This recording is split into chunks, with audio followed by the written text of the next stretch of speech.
Hello दोस्तों, कैसे हो। एक और नई वीडियो लेकर आप दोस्तों के लिए हाजिर हुए। पाकिस्तान सुपर लीग पीएसएल के नवे एडिशन के लिए गैर मुल्की प्लेयर्स की बड़ी तादाद की रजिस्ट्रेशन जारी हो गई है। वीडियो में आगे बढ़ने से पहले आपसे छोटी सी रिक्वेस्ट है, आपने अभी तक हमारे चैनल को सब्सक्राइब नहीं किया तो चैनल को कर दे सब्सक्राइब, बेल के आइकन को भी दबा दें और ऑल पे प्रेस कर दे ताकि आने वाली वीडियो का नोटिफिकेशन आप तक पहुंचता रहे। तो चलते हैं बिना टाइम वेस्ट किए वीडियो की जानिब।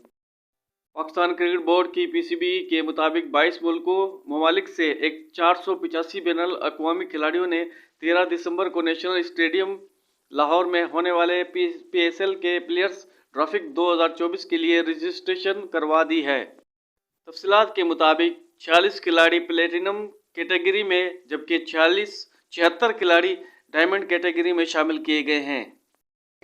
और कौन से मुल्कों के कितने खिलाड़ी हैं वो भी आपको बताने वाले हैं। इंग्लैंड के 158 खिलाड़ियों को रजिस्ट्रेशन करवाई है, वेस्ट इंडीज़ के 58, श्रीलंका के 40, अफगानिस्तान के 36, जनूबी अफ्रीका के 30, बांग्लादेश के 21, न्यूजीलैंड के 18, ऑस्ट्रेलिया के 16, जिम्बाब्वे के 11, हाईलैंड के 9 खिलाड़ी इस पीएसएल में शामिल किए गए हैं। दोस्तों ये है ताज़ा अपडेट। आज की वीडियो अच्छी लगे लाइक करें, शेयर करें, चैनल को ज़रूर सब्सक्राइब कर दें। आज तक के लिए इतना ही, मिलते हैं नेक्स्ट वीडियो में। अपना ख्याल रखिएगा।